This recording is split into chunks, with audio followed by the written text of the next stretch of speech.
Ya, por ahí parece que estamos mejor.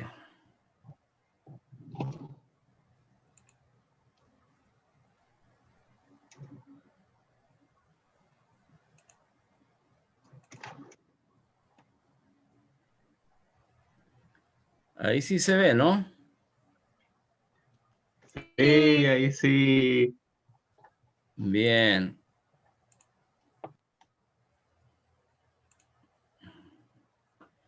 Bien, bien, bien, bien. Admitir, admitir, admitir.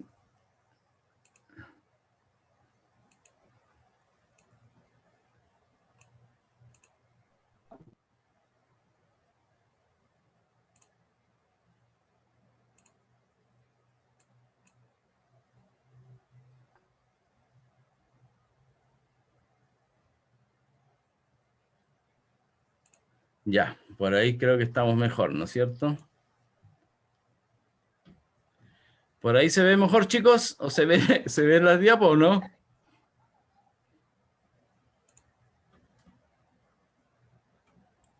Sí, profe, se ven.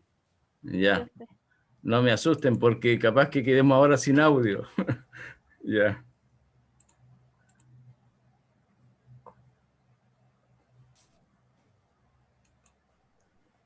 Perfecto. ¿Dónde quedamos? Acá. Esta la habíamos visto, ¿no es cierto? Ahora.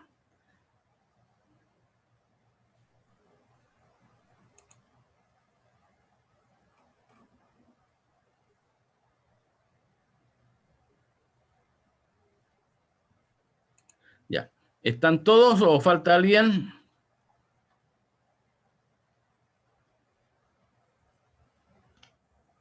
Creo que aún falta gente, pero son poquitos. Ya.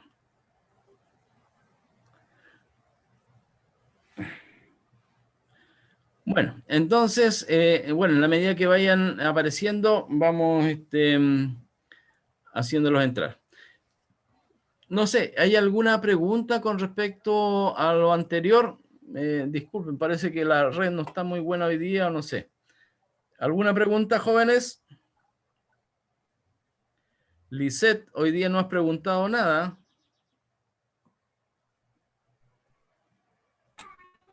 ¿Me ha quedado todo claro, profe? Ah, ya. Llegó Paz. A ver. Paz Bello. Dafne también. Bien. Bueno, les decía entonces de que aquí hay una situación bastante interesante de que todo es una secuencia, ¿ya? La expresión de genes, como también la presencia de macromoléculas, y no solamente acá en el desarrollo de la extremidad, sino que también durante todo el proceso del desarrollo embrionario en distintos órganos. Se hace fácil hacer experimentos con lo que es las extremidades por el hecho que uno puede extraerlas, como ustedes veían acá en el embrión ¿no es cierto? Yo puedo extraer la extremidad y hacer cultivo in vitro y posteriormente aplicarle distintos tipos de morfógeno, distintos tipos de genes, ¿no es cierto? Hacer hibridación in situ para determinados genes. Entonces es bastante fácil. Pero nunca deben olvidar que existen cuatro procesos biológicos importantes durante el desarrollo embrionario. Uno que es la proliferación, es decir, mitosis, la apoptosis, muerte celular programada, y también la interacción epitelio-mesénquima y lo que es los centros señal. Esos cuatro procesos biológicos van a estar presentes siempre durante el desarrollo embrionario. Bien. Bueno, acá, estaba diciendo ya, la SAP es un centro señal, como lo es el nudo del esmalte durante la odontogénesis, determina el eje próximo distal del miembro, es decir, de la mano o de la pierna. Se ha demostrado que el Sonic-Hodge no solo es el que organiza los tejidos en sentido antero-posterior, sino que mantiene la estructura y función de la cresta apical ectodérmica, es decir, de toda esta estructura. En ausencia de zona de actividad polarizante o Sonic Hedgehog, la cresta apical ectodérmica retrocede, es decir, no hay avance. Entonces, miren qué tan importante es la zona de actividad polarizante con respecto a la formación del miembro.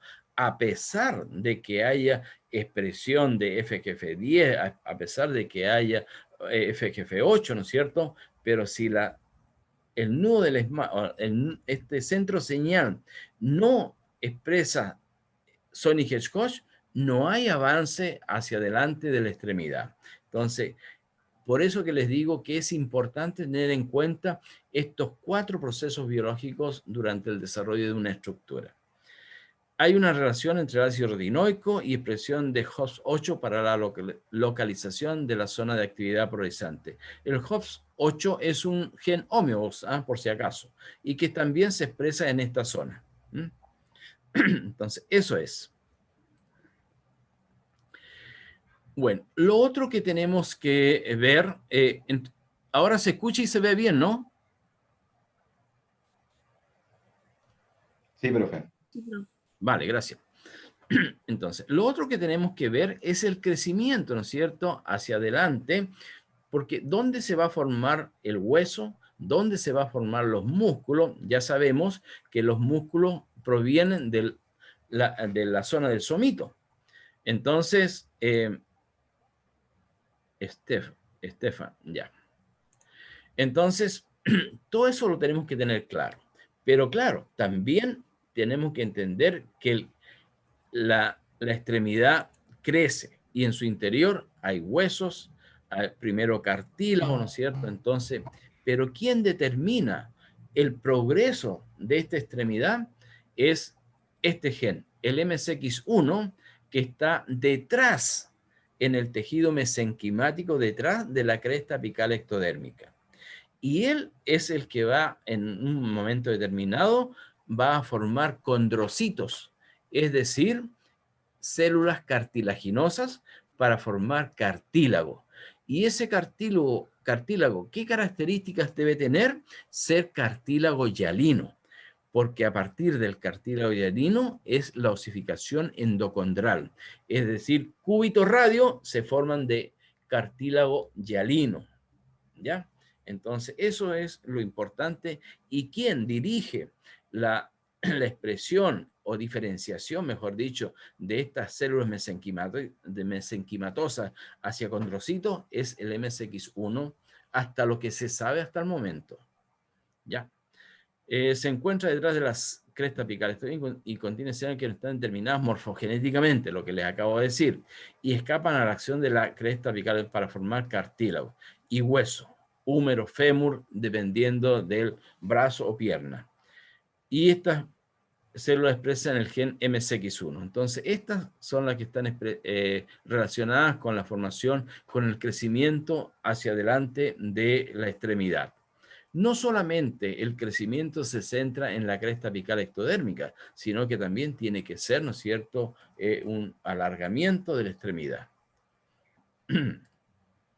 Bueno, y esto me parece que ya lo habíamos visto en nuestras clases anteriores, que simplemente para recordar lo que es la osificación endocondral, lo que les acabo de decir. Los condrocitos son las células propias del cartílago, y en este caso, en el cartílago hialino, hay 3 tipos de cartílago en nuestro cuerpo: hialino, elástico y fibrocartílago. En este caso, lo que nos interesa es el cartílago hialino, es el que está para formar los huesos largos de tanto de la extremidad anterior como posterior. Bueno, y como por el momento, ¿no es cierto?, vayan entendiendo que en ese cartílago hay un cartílago de reserva, o sea, perdón, mejor dicho, en ese centro de osificación hay un cartílago de reserva, una zona de proliferación, una zona de maduración, una zona de calcificación y una zona de osificación. Eso significa que al final de este proceso lo que se va a formar es el hueso, ¿ya? Tanto en la extremidad anterior como en la extremidad posterior. Y eso se llama osificación endocondral, ¿ya? Eso, jóvenes. Bueno, Otra pregunta interesante que estaba al comienzo de la clase. ¿Por qué brazos y por qué piernas? Es decir, ¿en qué momento se determina que en la parte anterior, ¿no es cierto?, se formen manos y en la parte posterior brazos? Porque también han hecho la experiencia de tomar la cresta apical ectodérmica y traspasarla a la parte superior. Y curiosamente se forma una extremidad posterior. Entonces, ¿de qué depende eso? Miren, de dos genes que son el TBX5 y el TBX4. Entonces, se expresa el TBX4 para la formación de la extremidad posterior y el TBX5 para la formación de la extremidad anterior. Es decir, hay un gen específico para manos y piernas. Entonces, es ahí la diferencia con respecto a el control morfogenético de las extremidades, ¿ya?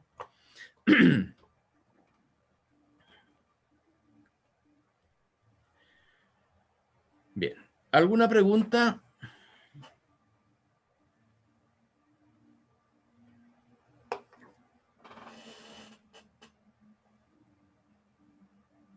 ¿Ninguna? Bueno, y acá paso a explicar lo que comentaba recién, el dorso, la parte dorsal y la parte ventral de la extremidad. Lo que sería la palma de los pies y el empeine, ¿no es cierto?, en el caso de la extremidad posterior. En la diapositiva tenemos representada el muñón con la cresta apical ectodérmica. Y dense cuenta que en la parte superior, ¿no es cierto?, de un color más o menos celeste, está representado la expresión de un gen, el Win7A. Este gen hace que la mitad del mesénquima de esta cresta apical ectodérmica, las células, por supuesto, expresen el LMX1.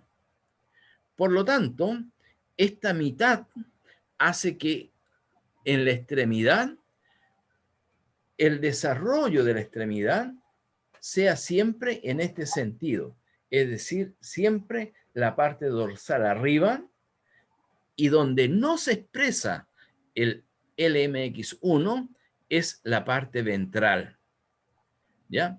Entonces, de esa forma, hoy día se sabe cómo se determina la parte ventral y la parte dorsal y la parte ventral en la formación de la extremidad, tanto anterior como posterior, ¿ya? Entonces, eso también es importante. Dice la mitad del ectodermo dorsal produce la molécula de señal llamada Win7A, la cual estimula la mitad del mesénquimo para que el factor de señal engraulin 1 se exprese en el ectodermo ventral.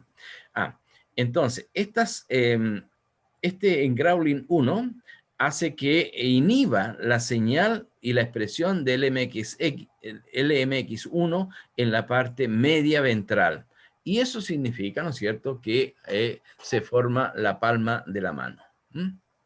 Entonces, hay una zona dorsal y una zona ventral, además de un crecimiento antero-posterior, como también próximo-distal, es decir, con respecto a la formación de los dedos. ¿Por qué el pulgar y el meñique en los extremos? ¿Y por qué no todo lo contrario? Entonces, ahí también hay... Y eso falta por conocerse.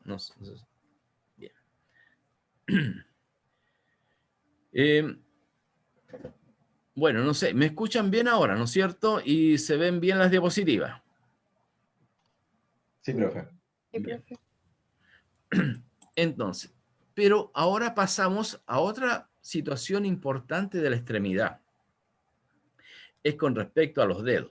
Todos tenemos 5 dedos, 10 dedos. Entonces, allí hay, como les decía, la muerte celular programada en la formación de los dedos. Dice acá, el tejido ectodérmico perteneciente a la cresta apical ectodérmica es las zonas en donde se expresa las proteínas morfogenéticas ósea 4, 2, 7 y el MSX1, ¿no? La cual estimulan la apoptosis. Entonces, ya sabemos, ¿no es cierto?, que en la parte posterior el MSX1 está presente, sabemos que las proteínas morfogenéticas óseas están en la formación de la cresta apical ectodérmica, de la mano, ¿no es cierto? Y bien. Y ellas estimulan, como también la zona de actividad polarizante. Y ellas estimulan, ¿no es cierto?, lo que es la apoptosis. Porque en un comienzo, como ven acá en la diapositiva, miren, en la parte inferior es un muñón. Y luego se van formando los dedos. Es decir, estas prolongaciones se van formando, pero ¿por quién? Porque entre medio de esas prolongaciones existe muerte celular programada para que de esa forma se formen los dedos. Si no ocurre muerte celular programada, eso no existe. O sea, no se forman los dedos. Y acá dice, cuando no se producen estas expresiones de genes y moléculas de señalización, se producen las manos palmeadas, sin dactilia. Es decir, miren acá hay una diapositiva en donde se ve que los dedos están unidos.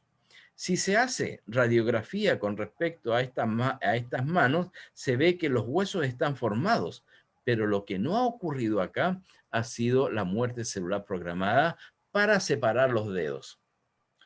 Por ejemplo, en los patos, ustedes saben que tienen las patas, ¿no es cierto?, palmeadas para poder nadar. Entonces, allí no ocurre apoptosis, sino que esa membrana permanece y eso es una funcionalidad desde el punto de vista de la filogenia, es decir, de las especies, de la formación de las especies. ¿Ya? Bien, eso es con respecto a la apoptosis y la formación de los dedos. Y acá en esta diapositiva, también este es un trabajo que en su momento hice y cortamos, lo que hicimos fue cortar los muñones de los ratones de 10 días, de 14 días de desarrollo y aplicar la técnica de túnel. Por acá está, la terminal desoxinucleotidil transferasa. Esta es una técnica inmunohistoquímica que permite identificar todas las células que están en apoptosis. Entonces, miren, acá se logró identificar la zona de actividad polarizante, la SAP. Recuerden que yo les comenté de que este conjunto de células que son la zona de actividad polarizante son células que sufren apoptosis y no proliferación celular. Entonces, por lo tanto, yo las puedo identificar. O sea, la SAP la puedo identificar mediante la técnica de túnel por aquellas células que están en muerte celular programada. Lo mismo sucede acá en la formación de los dedos. Miren, todas estas células que están de un color verde más intenso son células que están en apoptosis y por lo tanto tienen que morir para formar los dedos. Lo mismo sucede en esta zona. Acá en la diapositiva, ¿no es cierto? Ya veíamos que en esta zona, ¿no es cierto? También hay apoptosis. Y eso acá lo confirmamos. Es decir, estas células en color verde con tiosinato de ficoeritrina, ¿no es cierto? Allí se ve que están coloreadas, por lo tanto también esas células van a morir por apoptosis. Y este proceso biológico es el que da origen a la mano, a los dedos de la mano, ¿ya? Entonces, eso es importante, jóvenes, tener presente estos 4 procesos biológicos que se mantienen siempre durante el desarrollo embrionario. Bueno, ya hablamos un poco. Mira, acá habla de la conexión es inestable. Hablamos un poco ya de lo que es la formación de los huesos, ¿no es cierto? Acá la formación de cartílago, la presencia de los WIN, el WIN14, los MSX1, que ya también lo vimos, los BMP4 y BMP2, para este tejido transformarse en pericondrio y luego periósteo. El pericondrio, jóvenes, es para que lo vayan recordando.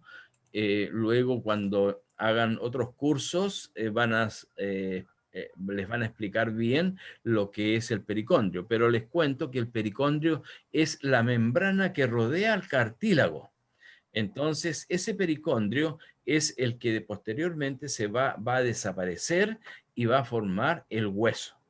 Y allí queda como periósteo. Recuerden que cuando hablamos de hueso, hablamos de endósteo, periósteo,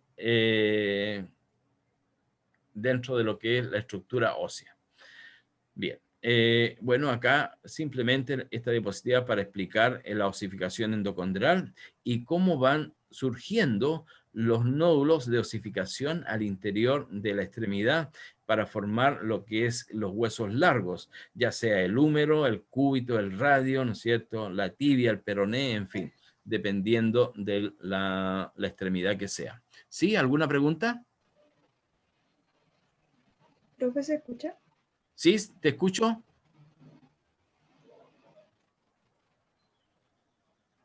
Dime, Luisa. Profe, ¿Sí? profe, no sé si me escucha, pero la última no escuché nada, absolutamente nada. ¿No me escuchaste nada de la última? De esta diapo que tiene acá no escuché nada de lo que... Está entrecortado.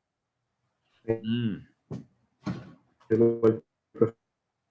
ya, voy a tratar de explicar de nuevo, porque sí, acá me aparece que la señal es débil. Seguramente por eso no se escucha bien.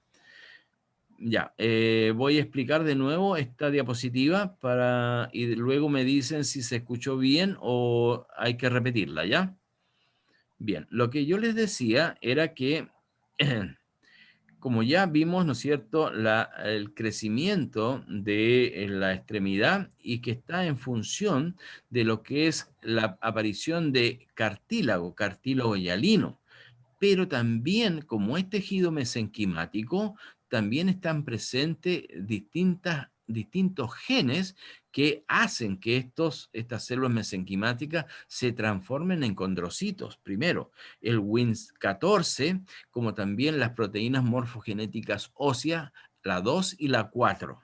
Es decir, acá, ¿no es cierto?, estos genes son para formación de hueso propiamente tal.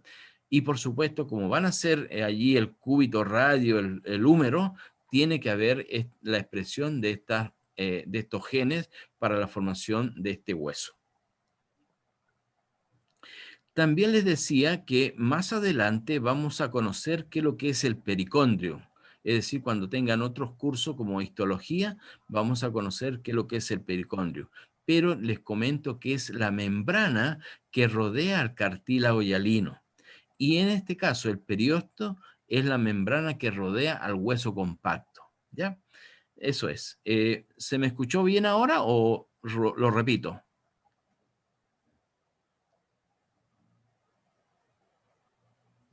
Sí, profe, ahora se escucha mejor. Ahora se escucha bien. Vale, ok. Bien. Entonces, eso es con respecto al desarrollo de las extremidades, tanto anterior como posterior. Y ahora entramos al origen de los músculos. Esto es, lo voy a explicar lo más fácil posible que sea, porque hay varias cosas que tendrían que haber sabido con anterioridad, pero, y eso lo vamos a conocer, o sea, lo van a conocer más adelante cuando hagan histología, ¿ya? Con mayor profundidad, o más claramente. Bien. Entonces, recuerden, como les dije al comienzo de la clase, nosotros tenemos 3 tipos de músculo. Músculo estriado esquelético, músculo estriado cardíaco y músculo liso. Esos 3 tipos tenemos en nuestro cuerpo. Y miren, acá en la diapositiva está el origen de estos músculos. La musculatura estriada se origina de los somitos. La musculatura cardíaca del mesodermo esplánico. ¿Se acuerdan cuando vimos la esplanopleura? Acá, de la parte cardiogénica, como bien dice acá en la diapo. Y la musculatura lisa del mesodermo esplánico el mesodermo local. Es decir, el mesodermo esplácnico es esta parte interna de lo que... Recuerden que esto después se cierra, ¿no es cierto? Y el tubo intestinal, los intestinos, tanto las 3/4 partes del esófago, el estómago, los intestinos, tienen músculo liso. En cambio, el bíceps, el tríceps tienen músculo estriado. Y el corazón, músculo cardíaco. Entonces, desde ese punto de vista, tenemos que entender el desarrollo de la musculatura. Entonces, de origen mesodérmico, ¿ya? Ahora, y mesoderma local, en el caso de la musculatura lisa. Eso es importante también. Bueno, las características celulares las tenemos acá. Miren, acá está el músculo estriado, el músculo cardíaco y el músculo liso. Una situación molecular igual para los 3 tipos de músculo es la presencia de las proteínas contráctiles, miosina y actina. Es decir, los 3 tipos de músculo tienen las mismas moléculas, pero la estructura morfocitológica es diferente. ¿Ya? Es diferente. Por ejemplo, en la musculatura esquelética, que podríamos tomar como ejemplo la lengua, el deltoides, en fin. El deltoides acá. Entonces, vamos a ver que esta es una célula muscular multinucleada, es decir, tiene muchos núcleos. Es una célula muy grande. Tiene estructuras que bandas claras y bandas oscuras que apenas se alcanzan a notar acá. Y que son conocidas como bandas I y banda A, que en el fondo son lo que es el sarcómero, es la unidad estructural y funcional del músculo estriado. En el caso del músculo cardíaco, los núcleos son periféricos. En el caso del músculo cardíaco, los núcleos son centrales y puede haber 1 o 2 núcleos, no hay más. Son células más cortas, células más desordenadas, que puede estar en sentido transversal, longitudinal, oblicuo, en fin. En cambio, en la musculatura lisa no hay este sarcómero, pero como les decía, no es que no haya las moléculas contráctiles, sino que están distribuidas de otra forma, ¿ya? Pero también hay proteínas contráctiles en el músculo liso. Y el músculo, estas células, que son células fusiformes, con un solo núcleo también, pueden estar en sentido longitudinal, como se ve acá, como también en sentido transversal en este otro lado, ¿ya? Bien. Entonces, con respecto al origen de la musculatura estriada esquelética, comenzamos del somito, es decir, allí en el somito van a estar los mioblastos, es decir, las células precursoras de la musculatura estriada esquelética. Y el primer gen que se expresa para ir en la línea de desarrollo de músculo esquelético es el MyoD.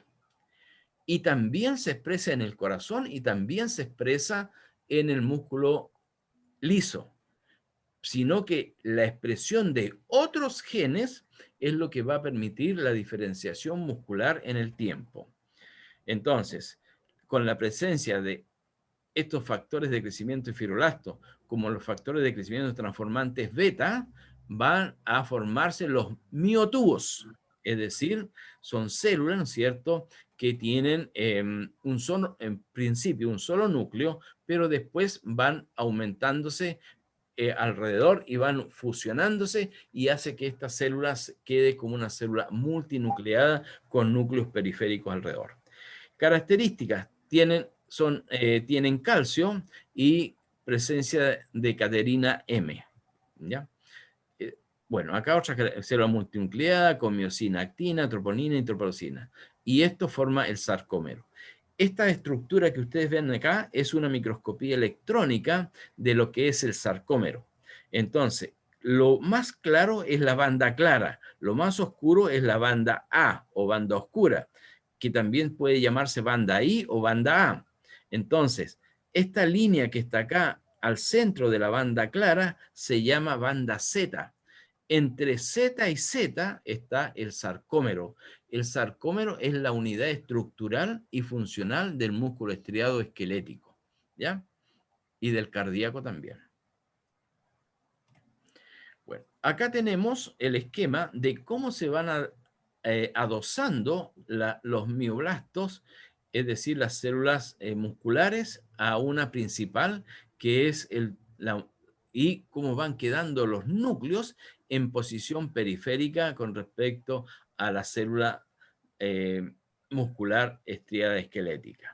Entonces, estos mioblastos van quedando en la superficie, se va fusionando la célula, cada vez se hace más grande, más larga y forma las miofibrillas en su citoplasma. Factores que regulan, factores reguladores miogénicos, es decir, factores que regulan la formación del músculo. Como les decía, el principal es el MioD. Después vienen otras macromoléculas y genes para la diferenciación de los otros tipos de músculo.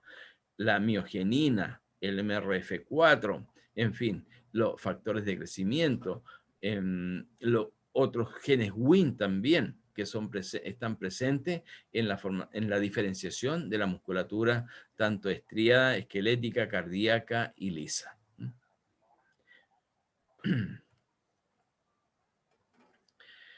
Histogénesis del músculo esquelético. ¿Hasta qué hora tenemos, jóvenes, la clase o estamos pasados?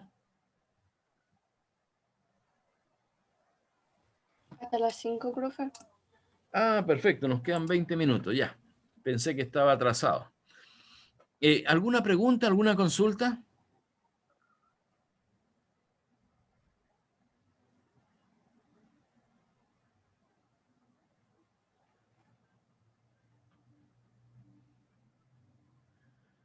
¿Algo que no haya quedado claro?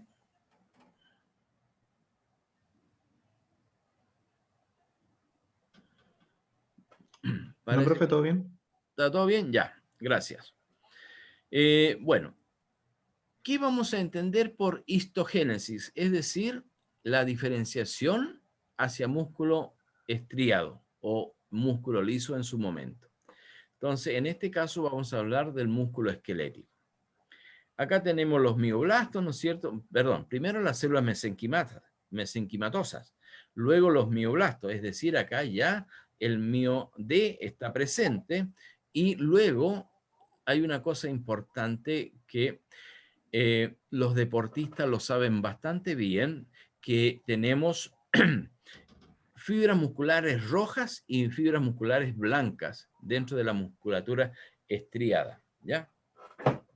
Entonces, de esa forma se distribuye en nuestro cuerpo, y los que no hacemos deporte, ¿no es cierto?, tenemos una mezcla de todas las cosas, incluyendo tejido adiposo. Entonces, allí hay una diferenciación. Y voy a hacer la diferencia con respecto a un deporte, en este caso el atletismo, para que quede más o menos claro cuál es la importancia de tener células musculares estriadas de características blancas o rojas. Entonces, acá en la parte inferior está un poco la explicación. Por ejemplo, las células musculares estriadas esqueléticas de características blancas son células que se agotan rápidamente y son importantes para los velocistas. Por ejemplo, aquellos que compiten en los 100 metros planos tienen que cultivar células musculares estriadas esqueléticas blancas. ¿Por qué? Porque necesitan velocidad. Pero aquellas otras personas que son maratonistas, como dice acá, que necesitan resistencia, tienen que cultivar las fibras musculares rojas. Entonces, esa es la situación de la musculatura estriada esquelética, ¿ya? Que hay células blancas y células rojas con respecto a la musculatura. no sé, ¿cómo se llama este individuo que es campeón mundial de velocidad? Ya me olvidé. Bueno, él debiera tener una gran cantidad de células blancas, células musculares estriadas esqueléticas blancas.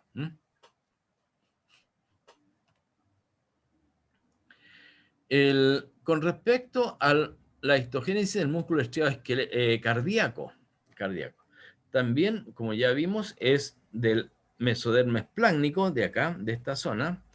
También se expresa el MIO-D, se expresa MEF2 y un factor de transcripción, expresión del ARN de alfa-actina esquelética, se acentúan las miofibrillas, ¿no es cierto? Es decir, en este momento se forma ya el músculo estriado cardíaco, esquelético cardíaco, pero hay dos tipos de fibras: las fibras normales cardíacas y las fibras cardíacas del sistema conductor, que son las fibras de Purkinje, es decir, estas células que están acá transparentes, que no tienen en su citoplasma la presencia de sarcómeros, corresponden a las fibras de Purkinje, que son las encargadas del sistema conductor en lo que es la musculatura estriada cardíaca. Y esta es la forma, ¿no es cierto?, cómo se va formando la musculatura cardíaca. Estos serían los miocardiocitos, los cuales se van uniendo por los discos intercalares. Estos puntos oscuros que tenemos acá corresponden a los discos intercalares. Y con respecto al músculo liso, se desarrolla el mesodermo esplácnico. No está muy claro su diferenciación, aún no hay claridad al respecto, solamente es una célula fusiforme, como se ve acá en el esquema, ¿no es cierto?, que tiene aguzados los extremos, con un único núcleo central en la zona más voluminosa, y como les decía, también tiene las moléculas contráctiles miosina y actina, pero no están distribuidas en un sarcómero, como lo vimos anteriormente en los dos tipos de músculos, sino que está distribuido al interior de la célula en una forma de red.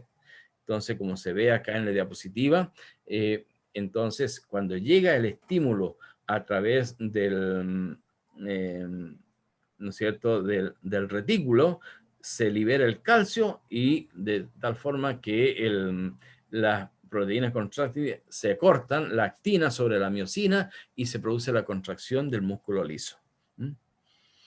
Eso es con respecto a al músculo liso, que es lo último que tenemos que ver en relación a los tres tipos de músculos que hay en nuestro cuerpo: músculo estriado esquelético, músculo estriado cardíaco y músculo liso. Y curiosamente, los tres tipos de músculos, ¿no es cierto?, se originan del mesoderma, excepto el del mesoderma esplácnico en el caso del intestino, y los tres tipos de músculos tienen las proteínas contráctiles miosina y actina. Morfológicamente son diferentes desde el punto de vista celular, pero desde el punto de vista molecular tienen características semejantes. Bien, eso es con respecto a esta clase. Es la última clase de lo que es cátedra. Me queda el día lunes y martes el laboratorio, que se los voy a enviar, espero, el sábado o el domingo, para que lo tengan presente. Eso es. No sé si hay alguna pregunta, consulta, algo que no se haya entendido. Lamento que la conexión haya sido realmente mala. Pensé que iba a ser mejor, pero si hay alguna cosa que no se haya entendido, que no esté claro, por favor, me lo hacen saber a través de mi correo electrónico para poder explicárselos mejor. Eso es, jóvenes. Circula la palabra para que puedan tener, para expresar su opinión. Profe, yo más que nada tenía una curiosidad cuando habló sobre el control del eje dorso-ventral de la extremidad. ¿Ya? Y había, creo que algo que era R-FNG, que no lo nombró, pero aparecía la imagen. ¿Qué En es eso? Groundlings. Es un gen en Groundlings, se llama. En Groundlings 1. No, había otro. ¿Otro? RFNG, que no salía A ver. en lo que sale escrito, no salía. RNFN, el que está acá. Claro, es que este también es un gen, pero inhibe la acción hacia la parte anterior de la cresta apical ectodérmica. ¿Por qué? Porque en esta zona anterior se van a formar los dedos, pero en un comienzo de toda esta zona es mesenquimatosa y eso es lo que distribuye, ¿no es cierto?, la parte dorsal ventral. Eso es. Ya, profe, gracias. ¿Ya? ¿Alguna otra cosa, jóvenes?